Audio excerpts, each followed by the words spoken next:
This your boy Fatboy SSC. You chilling with the vibe. We lit. Here, you know I'm here. It's an amazing podcast, The Vibe. Good morning, good afternoon, good night.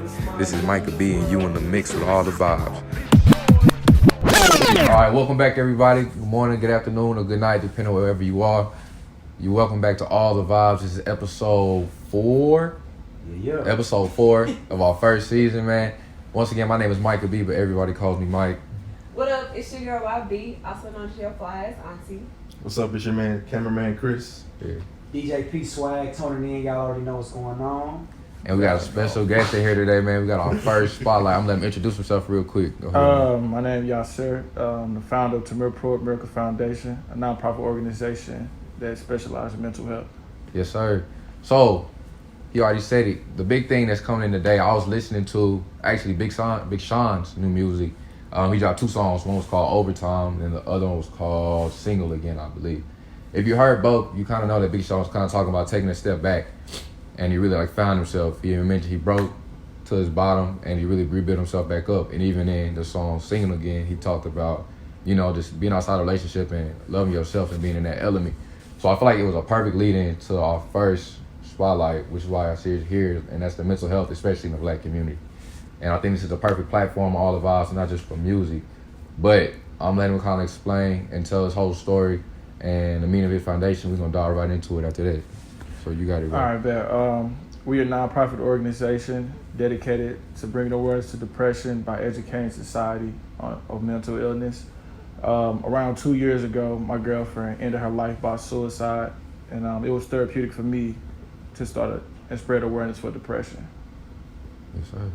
So that brings us here, man. So really, I think what the whole theme of this is kind of just spreading awareness of what people might not know, like some questions that they might have, right, or comments, especially from the side of trying to help somebody that's in that state, or you may not know or you do, or be on the opposite side where it's you that's in that position. So my first question really is what are some signs you could pay attention to when you think, or you may have a intuition somebody be going through something? If they start to become distant, that's something to pay attention to. If somebody become distant, they go from being a happy person to laughing to out of nowhere they just being distant, kind of separate themselves. But the first thing I do is tell people not to diagnose themselves, because we all go through times where we may be sad, or we may go through just hard times. Just because you're sad don't necessarily mean that you're depressed. So it's kind of hard to diagnose somebody to say, okay, you're depressed, because you could be sad, but that don't necessarily mean that you're depressed. You get what I'm saying? Yeah. But maybe sleeping a lot. That's one. It could be a lot of different things. Honestly, you got different forms of depression. You got a high function depression where this person can be extremely outgoing. They could be the life of the party, but deep inside they hurt. You know what I mean? So it's kind of hard to diagnose, but Everybody can handle it differently. Yeah, right. Everybody can handle it differently. Exactly. Yeah, I think that's a good point too. Cause a lot of times we see on social media, the person that's ended up ending their lives or something like that, somebody that was the funny person. We see a lot of comedians do stuff like that. So obviously from the outside in, we don't necessarily see that. But let's say okay, or you got intuition, you want to help them. What type of steps should you take? 'Cause I feel like there's no exact way to go about it, because everybody's different, things like that. I think if you know the person, you'll know how what exactly they receptive to. But I think we should start asking people, when we say, how are you? We should say, how are you mentally? Instead of just asking, how are you? Man, how are you mentally? Let's really, tell me how, what's going on in your mind? Is it something you need to talk about?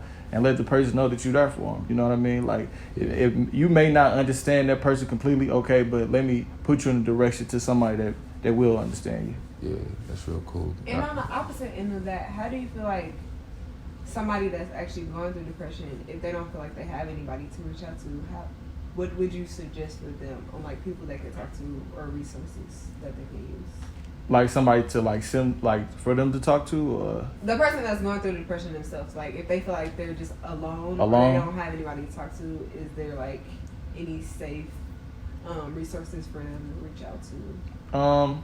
Well, you got a 1-800 hotline. You got that. Mm-hmm. Or you saying something for them that could be probably therapeutic for them, or just maybe writing. I tell people to write. Just write out that's number one thing I tell people to do, just to write.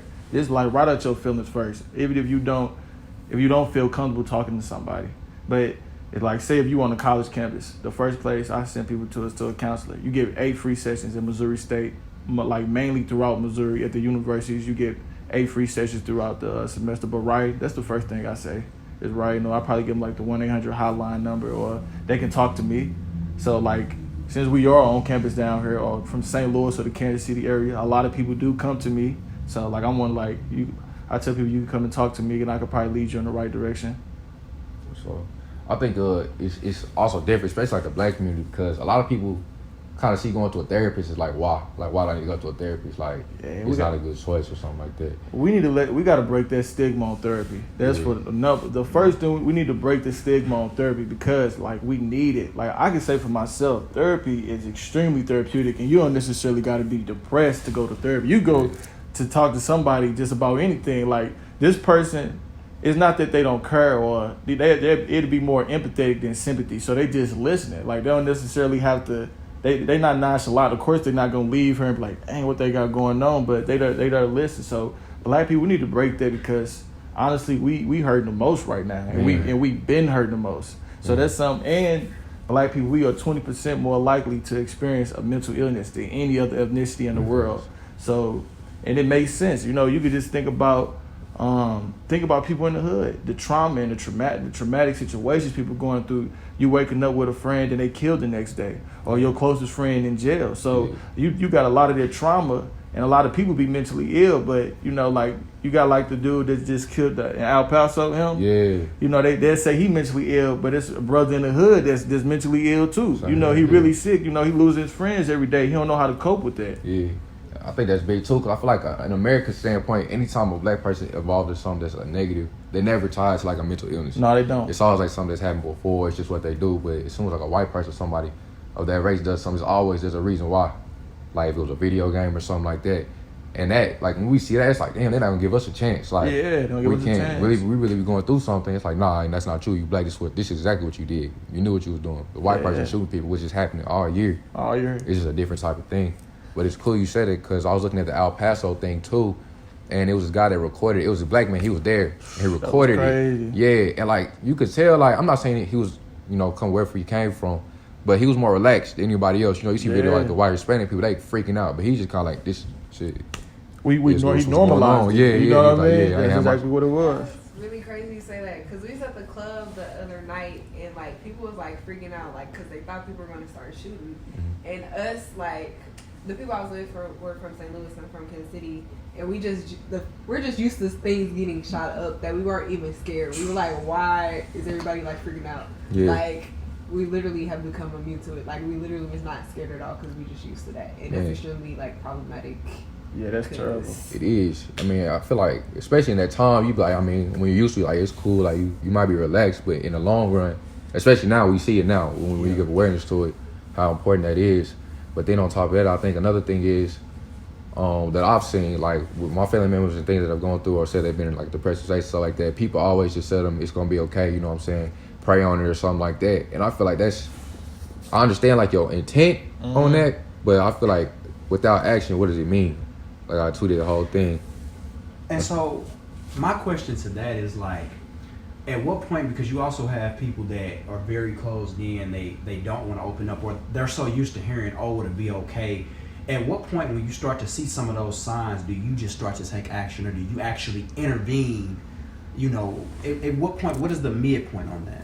I don't want to sound insensitive to that, because like you can't necessarily make somebody do something. You get what I'm saying? So it's hard to talk to somebody. Like you can sit here and be like, man, you need to go and speak to somebody, but that person will have to take that initiative themselves. All I can do is say something to you. You know what I mean? Like, and let that person know, like, you're not alone. Like, whether you think it or not, like, you're not alone. But like, other than that, when it is people, I do talk to people like that. They're like, oh, it's not gonna get better. Like, even like talking to my therapist, and she was telling me when she gets somebody that's just like, yeah, well, it's not gonna get no better, or if they just negative about the whole situation, she's like, okay, I'm gonna send you to somebody else, because I mean, it's really nothing I can do for you. You gotta want it for yourself. You know what I mean? So that's really true, bro. And I think another thing.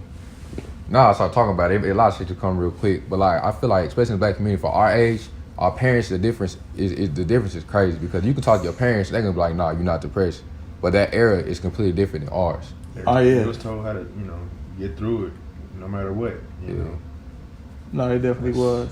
And like I They deal think with things a whole lot differently than Yeah. we do. I feel like our generation is the one. I think our parents, they suppressed a lot of stuff. They suppressed, and you can see it. We still healing from their trauma. You know what I'm saying? Yeah. So they suppress so much, but I think we the generation, we being more vocal about how we feel. So I think we breaking this stigma in the sense, okay, we're gonna at least speak out.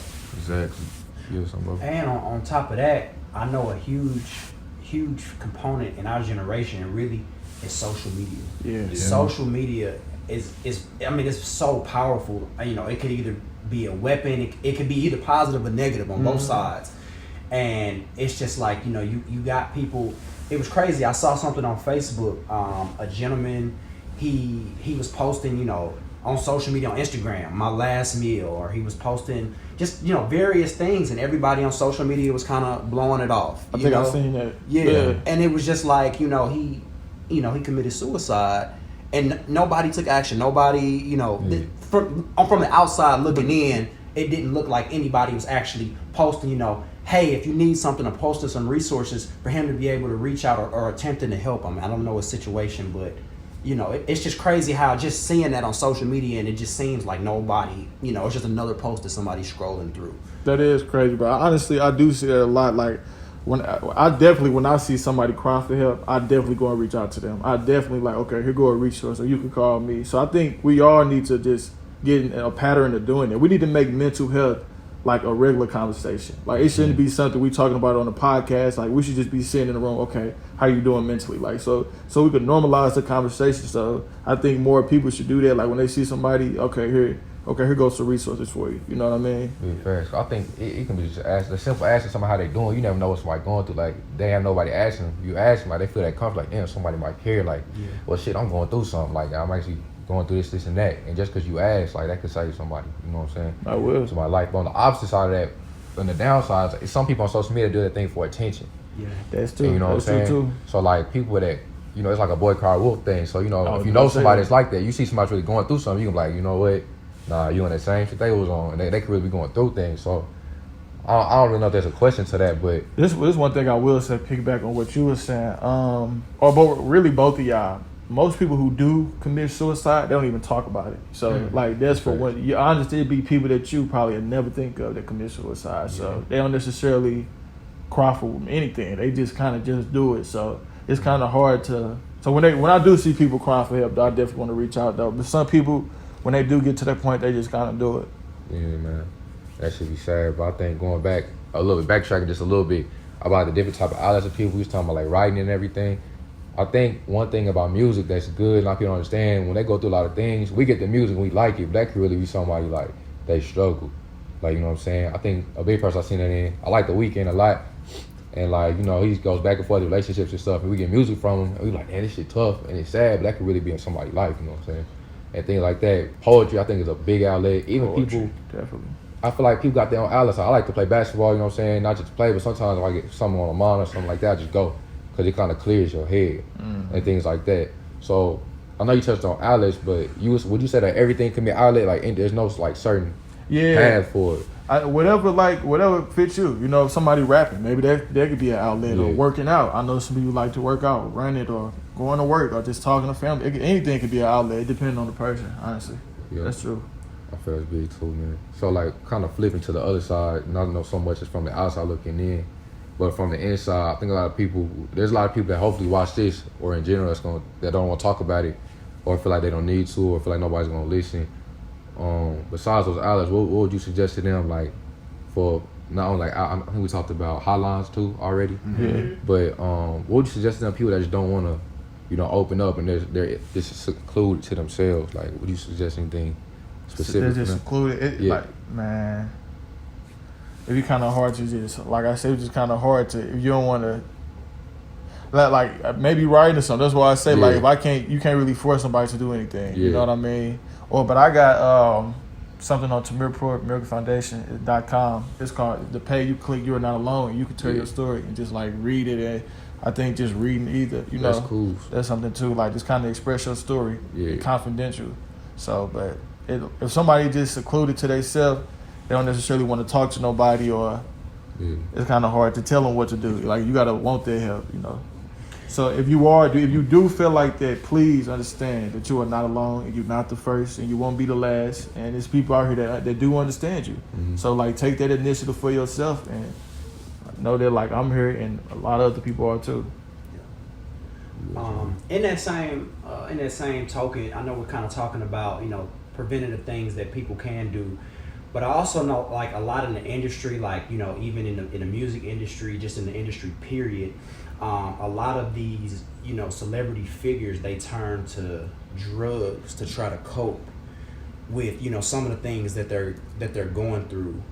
How do you think? How do you feel about that? Do you think that's helpful? Is that like an outlet that people use and they think that they're just trying to escape it, or do you think that's actually increasing the problem and making it, you know, a lot worse and actually having those negative effects, you know, on their health, but also really their mental health? Yeah, I definitely think it's a coping mechanism for them. Like anybody I see in the industry, the first thing when they get hot, they just start sipping lean or some type of opiate. Like everything, and it's really to suppress what they're going through, and it's hurting them. Honestly, at the end of the day, it's hurting them because they're going through a lot at the point, you know, probably from traveling or just trauma from their childhood or just anything, and they suppressing it now. So it's definitely a bad coping mechanism that a lot of artists do. I see it a lot. I think Mac Miller's a good point for that. Definitely, Mac Miller, like, he a great point. Man, because I mean, I'm not saying I pretty sure overdosed, right, on whatever he was on. Like, that had been a problem for him for a while. I know he like kind of slowed down on it, but you know, just stayed around on him and it got him. Things like that. So, man, I forgot what I was gonna say on that after that. But I think we see that. I just went to a drug class actually last weekend. I had this hen, and they were talking about people. You know, you could use recreational, you can drink, you can smoke, and you don't even realize that you're using it because you need it to function. Ooh, like we wild. talked about it, like it was like 5 points. It was like you can either do it just for like relaxation, but if you needed to like go to work, to do anything, to before you go out, if you need to be drunk before you get around people, you're leaning on it. And like over time, we talked about a story of somebody that was drink 12 packs of beer every day. He's 25 now, and he can't, like, his brain is just done because he needed it. So he'd wake up in the morning, he would drink 2 beers, eat cereal, go to work, take a pack with him, drink it, kill it, go pick one up after work. And to us, it was normal because that's how he always acts. But if we had a conversation with him where he'd had nothing, he wouldn't know how to function. Because they like attested to a part in the back of your brain that like whenever you drunk and you, like anytime you're intoxicated, the part of the back of your brain is the one that learns to function with it. So like when we get drunk, you start to feel tipsy. It's because you're losing like that sense. So the back of your brain picks it up. So now if you get used to it, the back of your brain is functioning all the time. And you just destroy like everything that's for like a normalized sense, if that makes sense. Oh, that's crazy. So then he was like, yeah, so what happens when you stop it? Now, like we see people that's on meth, cocaine, things like that, and their body reacts without it because you're fiending for it. Now it's, you know, if you feel like you need it to live and shit. And I thought that was crazy. It is crazy. Yeah, so it's a lot of people we know, like, some probably people we know that we see them all the time. They got smoke all day. They gonna smoke before everything, before they go to class. And it can be normalized. We be like, yeah, it's just cool, but you never know. Like, what happens if we remove that? A lot of people definitely cope with depression with smoking. A lot of people. I think majority of people I know who are depressed, they do smoke. Me personally, I don't smoke, but depending on who you talk to, some therapists will say that you can't smoke. You know what I'm saying? Like it depends on who you talk to. Just abusing anything is bad, but I think a lot of people just, you know, cope and suppress a lot of their problems by getting high, no matter like whatever the drug is or whatever alcohol or anything. And I feel like we're not even picking up on it because that's like synonymous to the college lifestyle. Definitely. And we're not even realizing like people literally, how much people cope by using alcohol and drugs. And it's just like, it equates to the college lifestyle, but really they might be going through something. Going through it. And I do have homies that literally, like I have friends that they cannot do anything without smoking. Like they can't eat. And I think we need to pay can't attention to function. that. Yeah, we need to start paying attention. And I think we hear it so much, like, Especially drinking though. Like especially drinking. Yes. Like when you see a person always drunk, like hold on, we need to start asking, man, what you going through? Like, are you alright? You know what I'm saying? Like every time we going somewhere, you getting like to the max. So I think we need to start checking on people like that. I think that's a good point you said that too, because in college we normalize a lot of things, especially with, like people use like Adderall, things like that, because they get through your day. Like that's become so addictive things, and that's a good point you made, because I feel like outside of this, like before you get to college, and they always tell you took your dairy class, don't drink, don't smoke. So like before I got here, I didn't want to drink nothing. I didn't really drink like that, and smoke like that. And you get here and you kind of get accustomed to it. Right. You're like, oh, everybody doing it. It's cool. Yeah, you get exposure to it. Yep. So I mean, eventually, people you might begin to. I'm not saying it's a bad thing that you drink. It's not necessarily a bad thing you smoke, but people go down the wrong path. They'll leave school or something like that, or they'll feel like they don't want to do nothing. And I feel like that's a good beneficiary to people like depressive states and things like that. Yeah. So do you think that, I mean, really on the collegiate level, since we're kind of talking about how that's, more normal for your college life, do you think like that's something that we need to start, bring more awareness to? Like, hey, when you come to college, I know like those little freshman seminars, like they tell you, hey, I mean, really, they tell you if somebody's drunk, they give you like a number to call, but they don't tell you like, hey, it's okay to have a good time, but you need to be aware of what you're doing. You need to make sure that you're actually realizing, okay, well, if you go to 3 or 4 parties, you don't need to be, slam wasted for 3 or 4 parties, and you don't need to be high like a kite for 3 or 4, 4 parties. You actually need to make sure you're actually being aware and paying attention and making sure that, that your mental health is actually, you're considering that before you're just going out and do that. Because a lot of people don't think about that. The next party is next weekend. Let's go turn up. We already got our plan to be drunk, a week in advance. I really think that that's something that really we need to really make more awareness to. I feel like it more so becomes a problem when you're doing it like outside of like trying to have like fun in the, like a temporary like fun versus like you need it to like get through your day. Like you can't even, I guess, like exist like without it, or you just don't even feel like good enough to exist like without it. I feel like when you just use it like regularly and you have to, I feel like that's when it becomes a problem versus if you just using it to like get lit and have fun with your friends. Yeah, I think that's a good point too, because another thing we learned in our class, it's actually crazy, it's going hand in hand. But the guy that taught it showed videos, and one of them was this guy that he got addicted to meth and stuff. I'm talking about he's spending like $6,000-$7,000 on it, and he got into like a wreck like with his best friends. Then his wife had a miscarriage or something like that because they were both on the drugs, but nobody ever held him accountable for those things. And he said if somebody would help me accountable, it would have been different. But like when the police found him, his car flipped over and everything, they just kind of said, oh, it's okay, he learned his lesson. But nobody's like, you shouldn't do this, you know what I'm saying? So I feel like we should be more aware of holding our friends accountable. If we see them like, yo, I'm not trying to accuse you, but like, man, I feel like you're going like, what's wrong with you? Like, you don't need to be doing this, like that type of thing. And I don't know, man, I just feel like the best thing if you're gonna be somebody's friend is to stop being like that yes person in them and kind of like just allowing them to do things. Like your best friend is a person that's gonna tell you, hey, like what are you doing? But like what the fuck you got going on? I feel like a lot of times we fail in that area, and I feel like that's a big thing they kind of catch up on. But also on that point, I think in the black community, it's kind of like certain things that are just geared for the black community. I feel especially like in our gay community and the LGBTQ community. I didn't want to say that wrong, but like we kind of. Not saying us, but in general, like that community's kind of shunned, you know what I'm saying? Yeah. Like that, like what they're doing, like being in the gay community is like the biggest problem. Like what they're doing is the biggest problem. So they obviously we all the same.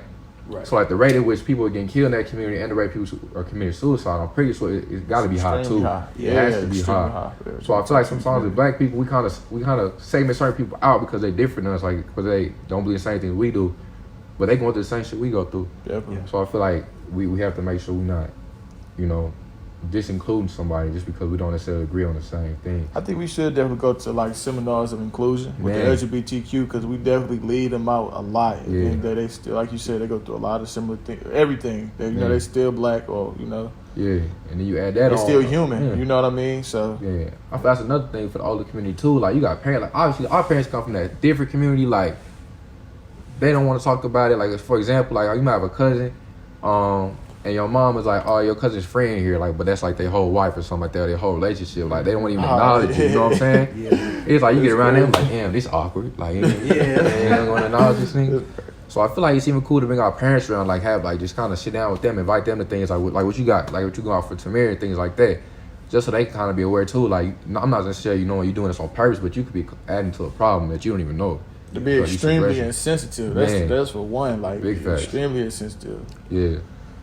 So I feel like definitely correcting people also on their language that they use. Yeah. Like I know a lot of people who they use like the F word. It's just like different offensive language. So also like correcting people so it doesn't like put other people down and just correcting them because you don't know how it can mentally impact somebody else using that offensive language. I think it's just also crazy that us as like people aren't able to relate to someone else's trauma, knowing how much trauma we have went through. As a people, you know what I mean? Yeah. Like it's crazy that like seeing some people that can't understand like the struggle of other communities when we've been through so much. Yeah.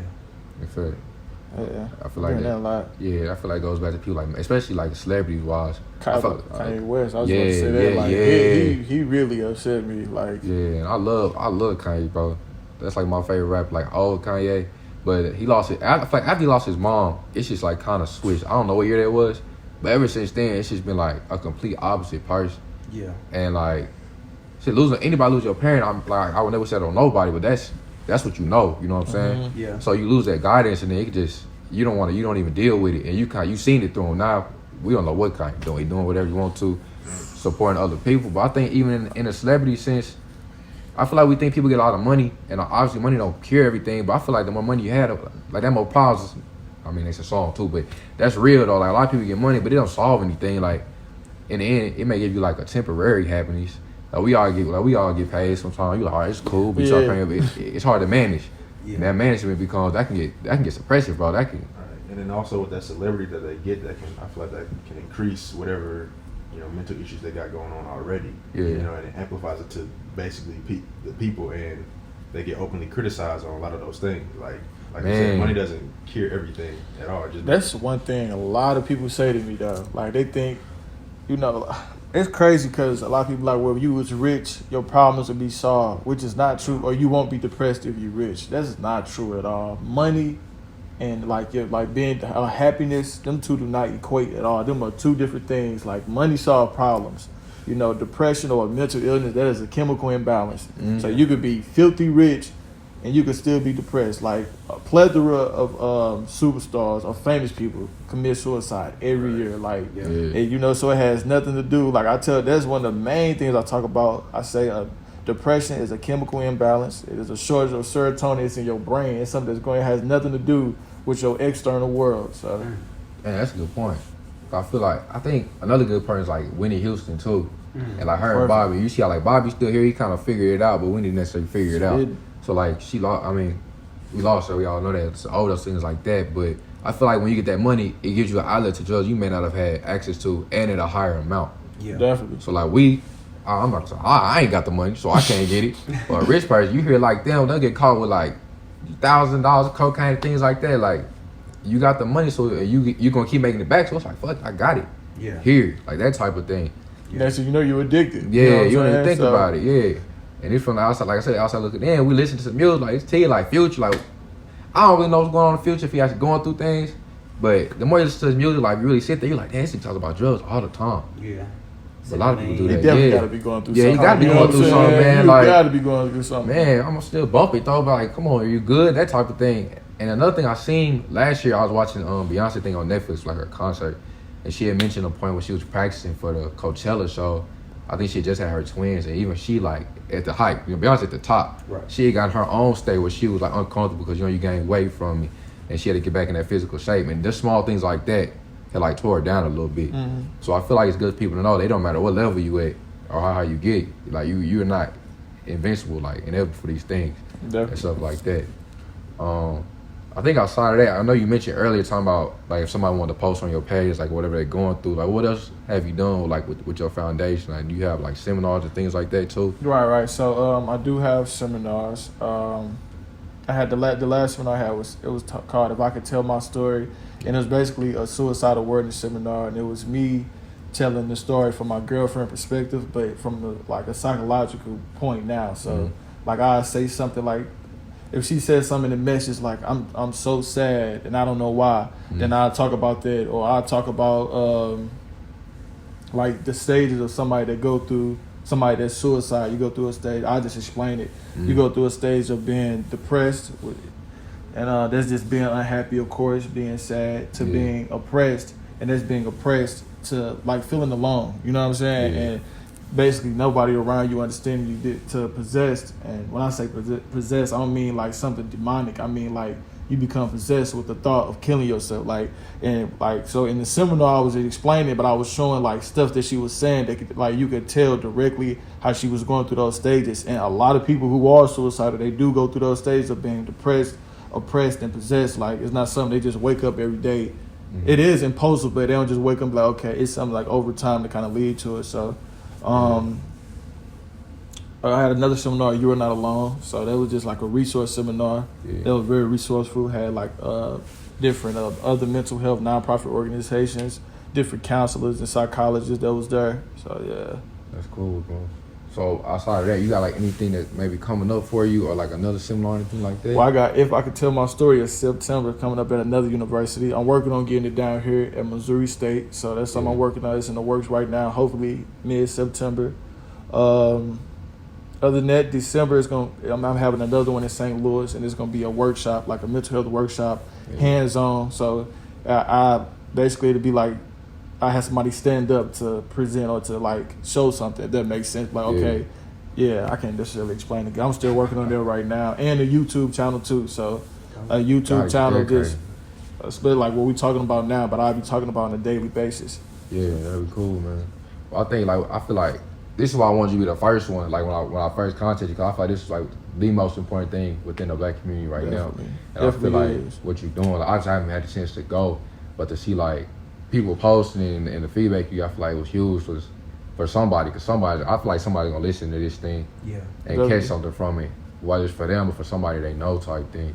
So really, my whole thing was like, bro, I think what you're doing is dope as hell. I appreciate that, bro. Yeah, so like what you got going on is dope as hell. So I appreciate. I don't know if y'all had anything, Bree.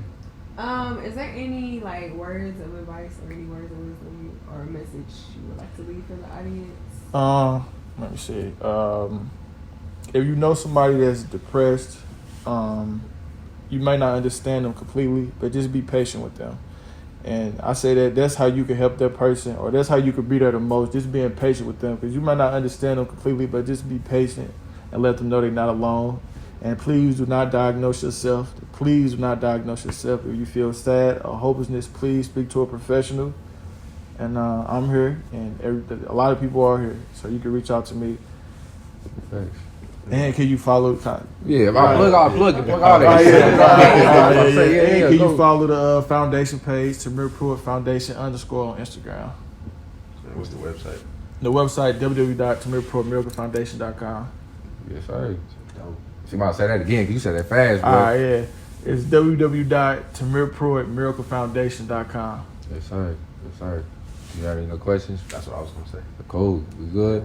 Well, appreciate you, man, for coming out, man. Appreciate I forgot to tell you, but every time we in an episode, we always just like mention somebody we're listening to, like artists, music. It can be something that everybody know or something that you just listening to. I should have told you that before. But it's okay. And I'll go first. I think speaking on that, I forgot to mention it, but one of my favorite artists is Kid Cudi, and he went through his own depression stage. I totally forgot about that. But definitely. I just like got back into this, so I listened to him heavy, but I don't know how to pronounce it. I've never know. Like it's Indie Cut or Indie Cut. Yeah. I've never know how to say it. I've listened to this a million times, but I've been heavy listening to that. If you have listened to it, like man, it's an amazing album. You go back to all the I'll rock all the Kid Cudi albums. But that's why I've really been blasting as of late, man. But you already know. Earlier today, I actually checked out Willow's latest album, Willow by Willow. Did you like it? I actually did. I really did like it. I like Willow's music. I just like a different alternative sound, and I don't know, it's just like refreshing to hear something, because I feel like I mainly just listen to like R&B and hip hop. So to hear like an alternative sound from a black musician, not only black but black female musicians, is definitely super refreshing. So I really enjoyed it. This week I've been listening to a artist by the name of Maxo, not Maxo Cream. Oh, I was about to get happy. I said, that's my boy Maxo. I don't know who had the name first, but his name's Maxo. The other dude's name's Maxo Cream, but Maxo dropped the album. It's called Lil Big Man, I believe. Lil Big Man. You on your own, because I ain't listen to it. It's called Lil Big Man by Maxo. It's nice. It's real vibe. It's kind of like an old, actually I don't want to say old school. It's kind of like got like a, who can I compare him to? Kind of like an Odd Future type vibe to it. Okay. That's all. But yeah. That's Maxo Cream. Yeah. You want to go first? Yeah, go ahead, please. Yeah, man, I've been goofy, bro. Man, goofy, bro. I've been listening to that Drake Care Package. Yeah. I mean, it's pretty self-explanatory. Yeah, I've been vibing that pretty heavy. You know what I'm saying? Those are the old ones. Man, them all cool. album, I mean, when I first listened to it, I was so confused because I'm like, this is not new. Yeah. I held out on this. I heard all of this. I was so confused. You definitely got on there and forgot some of the hits that was on there. Tough. Yeah. It's a dope concept. Yeah. I've been on YBN Corday. Like he hard. I just got hip on him and he hard. Man, who's playing the card? I mess with him. What's the new album called? The Lost Boy. The Lost Boy. It definitely caught me off guard. Man. Tune in to do it. He raw. Tough, man. Well, I guess I should plug us too, man. Once again, you can follow us on Twitter, All the Vibes. It's All the Vibes with 2 underscores behind it. On Instagram, it's 2 underscores, All the Vibes. Website's coming. The person I got on it just finished it up, so that should be coming hopefully next week. I'll be sure to put a link on the pages. But just tune in, and then again, tap in with Yasir, what he's got going on, man. It's a lot of good things. You already know, DJ P Swag's finna spin it. We're gonna get out of here. Appreciate y'all. Peace.